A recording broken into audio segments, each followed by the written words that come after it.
ರಾಮಾನುಜರ ಬಗ್ಗೆ ಒಂದು ಮಾತನ್ನು ಹೇಳಬೇಕು. ನಾನು ಬೆಳಗ್ಗೆ ಕೂಡ ಕೇಳಿದರು ಒಬ್ಬರು, ಅವರು ಶ್ರೀವೈಷ್ಣವ ಮತದ ಸ್ಥೂಲ ಸಾರ ಏನು ಅಂತ. ಅವ್ರು ಹೇಳಿದಂಥ ಮತ ಏನು, ಕೆಲವೊಂದು ಮಾತ್ರ ಹೇಳ್ತೀನಿ. ಒಂದು ಟೈಮ್ ಆಗ್ತಾ ಬಂತೀನಿ, 10 ನಿಮಿಷ ಆಯ್ತಾನೆ, ಮುಗಿಸ್ಬೇಕು ನಾನು.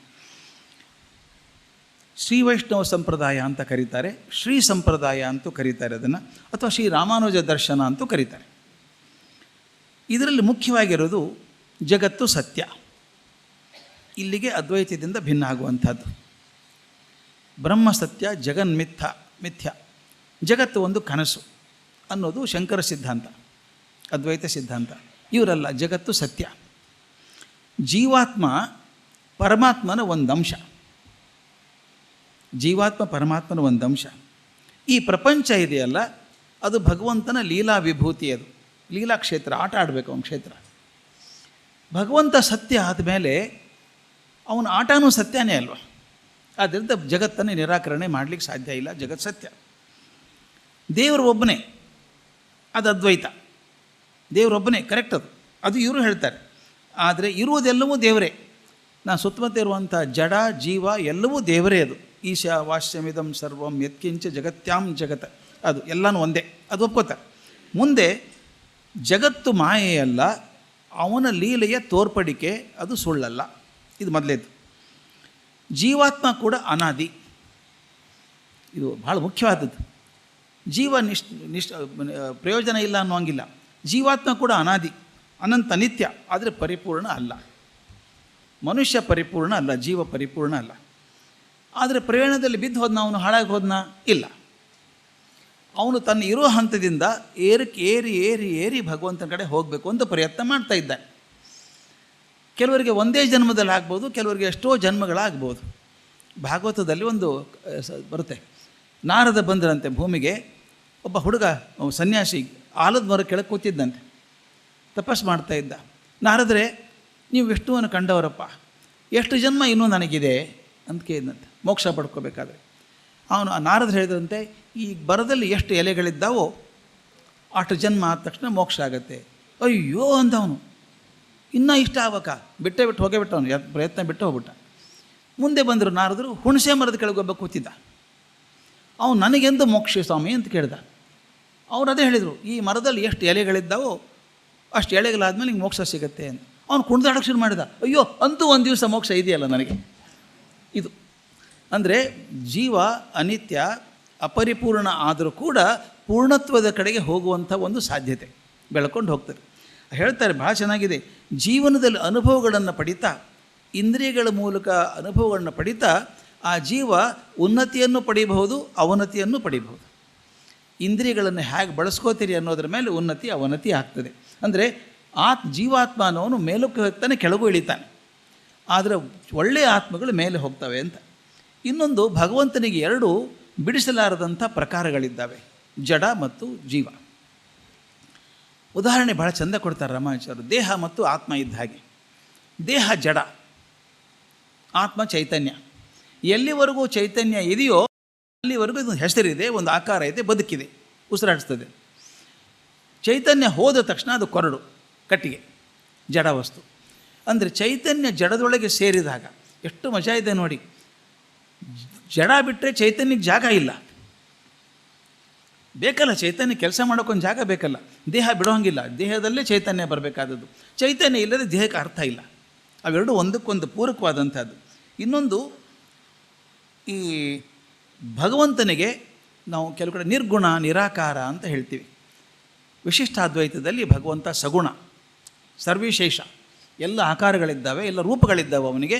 ನೀವು ಯಾವ ರೂಪದಲ್ಲಿ ಪೂಜೆ ಮಾಡ್ತೀರೋ ಮಾಡಿ, ಆದರೆ ಸಗುಣ ಅವನು, ನಮಗೆಲ್ಲ ಅನುಕೂಲ ಆಗೋದು ಅದು. ಭಗವಂತ ನಿರಾಕಾರ ಅಂದರೆ ನಾನು ಪೂಜೆ ಮಾಡೋಕ್ಕೆ ಆಗಲ್ಲ.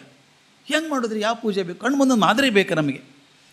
ನಾವು ಕೊನೆಗೆ ಎಷ್ಟು ಕಣ್ಣು ಮುಂದೊಂದು ಮಾದರಿ ಬೇಕೇ ಬೇಕಲ್ಲ ನಮಗೆ. ಅದಕ್ಕೆ ಭಗವಂತಗೆ ಪೂಜೆ ಮಾಡೋದಕ್ಕೆ ಆಕಾರ ಇದೆ. ಅನಂತ ರೂಪಗಳನ್ನು ಭಗವಂತ ಪಡ್ಕೊಳ್ಬಲ್ಲ, ಸವಿಶೇಷ ಭಗವಂತ ಅಂತ ಹೆಸರು ಕೊಟ್ಟರು. ವಿಶೇಷವಾದಂಥ ಆಕಾರಗಳನ್ನು ತಗೊಳ್ಳುವಂಥ ಭಗವಂತ ಅವನು. ಲಕ್ಷ್ಮಿ ಜಗತ್ತಿನ ತಾಯಿ. ಅದ್ವೈತ ಡಿಫರೆನ್ಸ್ ಬರೋದಲ್ಲಿ, ಅಲ್ಲಿ ಲಕ್ಷ್ಮಿ ಬಗ್ಗೆ ಮಾತು ಬರೋಲ್ಲ. ಭಗವಂತ ನಿರಾಕಾರ, ನಿರ್ಗುಣ ಅಂತ ಬರ್ತದೆ. ಇಲ್ಲಿ ಹಾಗಲ್ಲ, ಸವಿಶೇಷ. ಅವನ ಹೆಂಡತಿ ಜೊತೆಗೆ ಇರಬೇಕಾದವನು, ಲಕ್ಷ್ಮಿ ಜೊತೆಗೆ ಇರಬೇಕಾದದ್ದು. ಜೀವಿಗಳಿಗೆ ಏನು ಬೇಕು ಅನ್ನೋದನ್ನು ನಾರಾಯಣನಿಗೆ ತಿಳಿಸೋಳು ಲಕ್ಷ್ಮಿ. ಇದು ಒಂಥರ ವೆರಿ ಕ್ರೂಡ್ ಎಕ್ಸಾಂಪಲ್. ಬಾಸ್ ಭೇಟಿ ಆಗ್ಬೇಕಾದ್ರೆ ಸೆಕ್ರೆಟರಿ ಮೂಲಕನೇ ಹೋಗ್ಬೇಕು ನೀವು. ಸೆಕ್ರೆಟರಿ ಪ್ರೆಸೆಂಟ್ ಮಾಡಿದ್ರೆ ತಾನೇ ಬಾಸಿಗೆ ಗೊತ್ತಾಗೋದು. ಹಾಗೆ ಲಕ್ಷ್ಮಿ ಹೇಳೋದು ಹೊರತು ನಾರಾಯಣ ಏನೂ ಮಾಡಿಲ್ಲ. ಅದಕ್ಕೆ ನಮ್ಮ ಲಕ್ಷ್ಮೀ ನಾರಾಯಣ ಪ್ರೀತ್ಯರ್ಥಾಮ್ ಅಂತೀವಿ ನಾವು. ನಾರಾಯಣ ಲಕ್ಷ್ಮೀ ಪ್ರೀತ್ಯರ್ಥಾಮ್ ಅನ್ನಲ್ಲ. ಫಸ್ಟ್ ಎಂಟ್ರಿ ಲಕ್ಷ್ಮಿ, ಆಕೆನೇ ರಿಪೋರ್ಟ್ ಕೊಡೋದು, ಇಂಥ ಡಿಸೈರಬಲ್ ನಾಟ್ ಡಿಸೈರಬಲ್ ಅಂತ ಹೇಳ್ತಾಳೆ. ಅದಕ್ಕೆ ಲಕ್ಷ್ಮೀನೇ ಕೊಡೋದ್ರಿಂದ ಶ್ರೀ ವೈಷ್ಣವ ಸಂಪ್ರದಾಯದಲ್ಲಿ ಲಕ್ಷ್ಮೀ ದೇವಿಗೆ ಬಹಳ ಪ್ರಾಶಸ್ತ್ಯ ಇದೆ. ಇನ್ನೊಂದು ದೊಡ್ಡ ತತ್ವ ಇರೋದಂದರೆ 3 ಥರದ ಆತ್ಮಗಳಿದ್ದಾವೆ ಅಂತ ಹೇಳ್ತಾರೆ ರಾಮಾನುಜಾಚಾರ್ಯ. ಒಂದು ನಿತ್ಯ ಆತ್ಮ, ಮುಕ್ತ ಆತ್ಮ ಮತ್ತು ಬದ್ಧ ಆತ್ಮ ಅಂತ. ನಿತ್ಯ ಆತ್ಮಗಳು ಯಾವಾಗಲೂ ಸಂತೋಷದಲ್ಲೇ ಇರುವಂಥವರು, ಸ್ವತಂತ್ರವಾಗಿರ್ತಾರೆ, ವೈಕುಂಠದಲ್ಲಿ ಭಗವಂತನ ಹತ್ತಿರನೇ ಇರುವಂಥ ನಿತ್ಯಾತ್ಮಗಳು. ಈ ಎರಡನೇದಿದೆಯಲ್ಲ ಮುಕ್ತಾತ್ಮರು, ಸಂಸಾರ ಬಂಧನದಲ್ಲಿದ್ದರೂ ಕೂಡ ಒಳ್ಳೆಯ ಅನುಭವಗಳನ್ನು ಆರಿಸ್ಕೋತವೆ. ಎಷ್ಟು ಚೆಂದ ನೋಡಿ, ಒಳ್ಳೆಯ ಅನುಭವಗಳನ್ನು ಆರಿಸ್ಕೊಂಡು ಹಂತ ಹಂತವಾಗಿ ಮೇಲೆ ಏರ್ಕೊಂಡು ಹೋಗ್ತಾರೆ. ಹೋಗಿ ಜನ್ಮಾಂತರದಲ್ಲಿ ಹೋಗಿ ಮೋಕ್ಷ ಆದ ನಂತರ ಭಗವಂತನ ಸಾನ್ನಿಧ್ಯಕ್ಕೆ ಬರ್ತಾರೆ. ಇಲ್ಲಿ ಮುಖ್ಯವಾಗಿ ಹೇಳಬೇಕಾದಷ್ಟೇ, ಭಗವಂತನ ಸಾನ್ನಿಧ್ಯಕ್ಕೆ ಬರ್ತಾರೆ, ಭಗವಂತನಲ್ಲಿ ಸೇರಿಕೊಳ್ಳೋದಿಲ್ಲ. ಶಂಕರ ಸಿದ್ಧಾಂತದಲ್ಲಿ ಬೇರೆ, ನಾನೇ ಬ್ರಹ್ಮ ಆಗಿಬಿಡ್ತೇನೆ, ನಾನು ಭಗವಂತನ ಅಂಶ, ಅಹಂ ಬ್ರಹ್ಮಾಸ್ಮಿ ಅನ್ನುವಂಥದ್ದು, ನಾನು ಆ ದೇವರಲ್ಲಿ ಸೇರ್ಕೊಂಡ್ಬಿಡ್ತೇನೆ, ಅದರದ್ದೇ ಒಂದು ಅಂಶ, ಆದ್ದರಿಂದ ಅಲ್ಲೇ ಸೇರ್ಕೊಂಡ್ಬಿಡ್ತೇನೆ ಅಂತ. ಶ್ರೀ ವೈಷ್ಣವ ಸಂಪ್ರದಾಯದಲ್ಲಿ ಮತ್ತು ಮಧ್ವ ಸಂಪ್ರದಾಯದಲ್ಲಿ ಜೀವಾತ್ಮ ಎಂದೂ ಪರಮಾತ್ಮ ಜೊತೆಗೆ ಸೇರಿಕೊಳ್ಳಲ್ಲ. ಹತ್ತಿರ ಹೋಗ್ಬೋದು, ಸಾರೂಪ್ಯ ಸಾನ್ನಿಧ್ಯ ಆಗ್ಬೋದು, ಹೊರತಾಗಿ ಮರ್ಜ್ ಆಗ್ಲಿಕ್ಕೆ ಸಾಧ್ಯ ಇಲ್ಲ. ಯಾಕಂದರೆ ನಾನು ನಿನ್ನೆ ಹೇಳಿದ ಹಾಗೆ, ಅಕ್ಕಸಾಲಿಗ ಚಿನ್ನದ ಆಭರಣ ಮಾಡಿದವನು ಅಕ್ಕಸಾಲಿಗ, ಆದದ್ದು ಚಿನ್ನದ ಆಭರಣನೇ ಅಕ್ಕಸಾಲಿಗ ಆಗೋಕ್ಕೆ ಸಾಧ್ಯ ಇಲ್ಲ. ಹಾಗೆ ಸೃಷ್ಟಿಯನ್ನು ಮಾಡಿದಂಥ ಭಗವಂತ, ಸೃಷ್ಟಿ ಅವನ ಆಟವೇ ಆಯಿತು ಹೊರತಾಗಿ ಅದೇ ಭಗವಂತ ಆಗೋಕ್ಕೆ ಸಾಧ್ಯ ಇಲ್ಲ.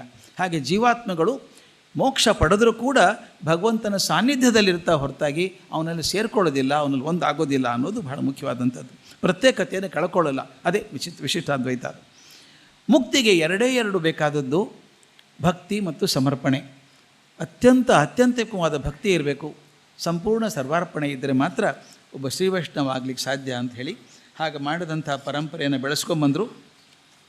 ಮುಂದೆ ಸಾಕಷ್ಟು ಜನ ಗುರುಗಳಾದರು, ಈಗಾದರೂ ಶ್ರೀ ವೈಷ್ಣವ ಪರಂಪರೆ ನಡ್ಕೊಂಡು ಹೋಗಿದೆ.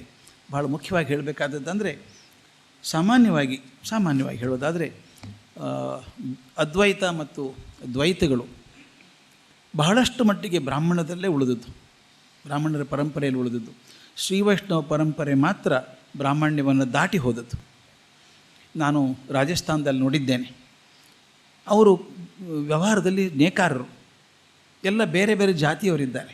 ಅವರೆಲ್ಲರೂ ಶ್ರೀ ವೈಷ್ಣವ ಪಂಥಕ್ಕೆ ಸೇರಿದವರು, ಎಲ್ಲರೂ ನಾಮ ಹಾಕ್ಕೋತಾರೆ, ಪೂಜೆ ಮಾಡ್ತಾರೆ, ರಾಮಾನುಜನ ಪೂಜೆ ಮಾಡ್ತಾರೆ. ನಾನು ಆಗಲೇ ಹೇಳ್ತಾ ಇದ್ದೆ ಅವರಿಗೆ, ನಾನು ಸರಿ ಹೇಳ್ತಾ ಇದ್ದೆ, ಇಲ್ಕಲ್ಲಿಗೆ ಹೋಗಿದ್ದೆ ನಾನು. ಅಲ್ಲಿ ಸೀರೆ ನೇಯೋದು ನನಗೆ ಗೊತ್ತು ನೋಡಿದರು. ನಾನು ನಮ್ಮ ಅಂಗಡಿಗೆ ಬಂದುಬಿಡಿ ಸರ್, ನಾವು ಕರ್ಕೊಂಡು ಹೋಗ್ತೀವಿ ಅಂದರು. ಗೊತ್ತಿರೋರಿದ್ರೆ ಜಾಸ್ತಿ ಟೋಪಿಗೆ ಹಾಕೋಲ್ಲ ಅಂತ ಒಂದಷ್ಟು ನಂಬಿಕೆ. ಕರ್ಕೊಂಡು ಹೋದರು. ಅವರು ತಮ್ಮ ಅಂಗಡಿ ಕರ್ಕೊಂಡು ನೇಯ್ತಾರಲ್ಲ ಅಲ್ಲೇ ಕರ್ಕೊಂಡು ಹೋದರು, ತೋರಿಸಿದ್ರು. ಎಲ್ಲರೂ ಹಣೆಗೆ ನಾಮ ಹಾಕ್ಕೊಂಡಿದ್ದಾರೆ. ಬಂದು ನನಗೆ ಕಾಲು ಮುಟ್ಟು ನಮಸ್ಕಾರ ಮಾಡಿ, ಸರ್ ನೀವು ರಾಮಾನುಜಾಚಾರ್ಯ ಬಗ್ಗೆ ಹೇಳಿದ್ದು ಭಾಳ ಚೆನ್ನಾಗಿತ್ತು ಸರ್, ಕೇಳಿದ್ವಿ ಸರ್, ನೀವ್ಯಾಕೆ ಕೇಳ್ಕೊಂಡ್ರಿ ಸರ್, ನಾವು ಅದೇ ಪಂಥದವರು ಸರ್ ಅಂದರು. ನೇಕಾರರು ಎಷ್ಟು ಚೆನ್ನಾಗಿ ಮಾಡಿದ್ದಾರೆ ಗೊತ್ತಾ, ತೋರಿಸ್ತೀನಿ ಬನ್ನಿ. ಕರ್ಕೊಂಡು ಹೋದರು. ಅಲ್ಲೊಂದು ಹಾಸ್ಪಿಟ್ಲ್ ಕಟ್ಟಿದ್ದಾರೆ, ನೀವು ಹೋದ ಎಲ್ಕಲ್ಲಿಗೆ ಹೋದ್ರೆ ನೋಡ್ಕೊಂಬನ್ನಿ. ಹಾಸ್ಪಿಟ್ಲು ಅವರೇ ಕಟ್ಟಿದ್ದು, ಅವರೆಲ್ಲ ನೇಕಾರರೆಲ್ಲ ಸೇರ್ಕೊಂಡು ದೊಡ್ಡ ಆಸ್ಪತ್ರೆ ಕಟ್ಟಿದ್ದಾರೆ. ಎಂಟ್ರೆನ್ಸಿಗೆ ರಾಮಾನುಜಾಚಾರ್ಯ ವಿಗ್ರಹ ಇಟ್ಟಿದ್ದಾರೆ, ಮಾರ್ಬಲ್ ಸ್ಟ್ಯಾಚ್ಯೂ ಮಾಡಿದ್ದಾರೆ, ಅದ್ಭುತವಾದ ಮಾಡಿದ್ದಾರೆ. ಅವ್ರು ಹೇಳ್ತಾರೆ ಅವರೇ ನಮ್ಮ ಸ್ಫೂರ್ತಿ ಅಂತ. ನನಗಿದು ಆಶ್ಚರ್ಯ, ಅದೇ ಸೀಮೋಲ್ಲಂಘನ ಅಂದದ್ದು. ನಾವು ಯಾವುದೂ ಮಿತಿಗಳನ್ನು ಹಾಕ್ಕೊಳ್ಳಾರದೆ ದಾಟಿದಾಗ ಸರ್ವಕಾಲಕ್ಕೂ ಸಲ್ಲುವಂಥವ್ರು ಆಗ್ತೀವಿ ಅಂತ ಅನ್ನುವಂಥದ್ದಿಗೆ ರಾಮಾನುಜಾಚಾರ್ಯರ ಚಿಂತನೆ ತುಂಬ ದೊಡ್ಡದು. ನನ್ನ ತಿಳುವಳಿಕೆ ಕಮ್ಮಿ, ಓದಿನ ಹರಹು ಇಲ್ಲ, ಆಳ ಅಂತೂ ಇಲ್ಲ. ತಿಳುವಳಿಕೆಗೆ ಬಂದದ್ದನ್ನು ಒಂದಿಷ್ಟು ಇಟ್ಕೊಂಡು ಬಂದು ಹೇಳೋಣ ಅಂತ ಬಂದಿದ್ದೆ. ಅದು 3 ದಿವಸದಲ್ಲಿ ಹೇಳೋದು ಸ್ವಲ್ಪ ಕಷ್ಟ, ಆದಷ್ಟು ಮಟ್ಟಿಗೆ ಅದು ಹೇಳೋಕ್ಕೆ ಪ್ರಯತ್ನ ಮಾಡಿದ್ದೇನೆ. ಒಂದು ನೆನಪಲ್ಲಿ ಉಳಿದ್ರೆ ಸಾಕು, 3 ದಿವಸದಲ್ಲಿ ಹೇಳಿದ್ರೊಳಗೆ. ಎಲ್ಲಿವರೆಗೂ ನಾವು ಚೌಕಟ್ಟಲ್ಲೇ ಬದುಕ್ತೀವೋ ನಮ್ಮ ವ್ಯಕ್ತಿತ್ವ ವಿಸ್ತಾರ ಆಗೋದಿಲ್ಲ. ಯಾವಾಗ ಚೌಕಟ್ಟನ್ನು ದಾಟಿ ಹೋಗ್ತೇವೋ ನಮಗೆ ಗೊತ್ತಿಲ್ಲದ ಹಾಗೆ ಎಲ್ಲರಿಗೂ ಸಲ್ತೇವೆ, ಎಲ್ಲರಿಗೂ ಪ್ರಿಯರಾಗ್ತೇವೆ, ಎಲ್ಲರಿಗೂ ಸಂತೋಷ ಕೊಡ್ತೇವೆ. ಅದು ರಾಮಾನುಜಾಚಾರ್ಯರ ಜೀವನ ಸಂಗೀತ, ಬಹಳ ಮುಖ್ಯ ಅದು.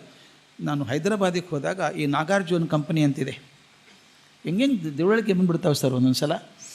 ನಾಗಾರ್ಜುನ ದೊಡ್ಡ ಕಂಪನಿ, ಕನ್ಸ್ಟ್ರಕ್ಷನ್ ಕಂಪನಿ. ಅವ್ರ ಮನೆ ಕರ್ಕೊಂಡು ಹೋಗಿದ್ರು. ಅವರು ಡೈನಿಂಗ್ ಹಾಲೇ ಈ ಹಾಲಿನ ಅರ್ಧ ಇರಬೇಕದು. ಆ ಮನೆ ಅರಮನೆಯವು. ಅಲ್ಲಿ ಊಟಕ್ಕೆ ಕೂತ್ಕೊಂಡಿದ್ವಿ.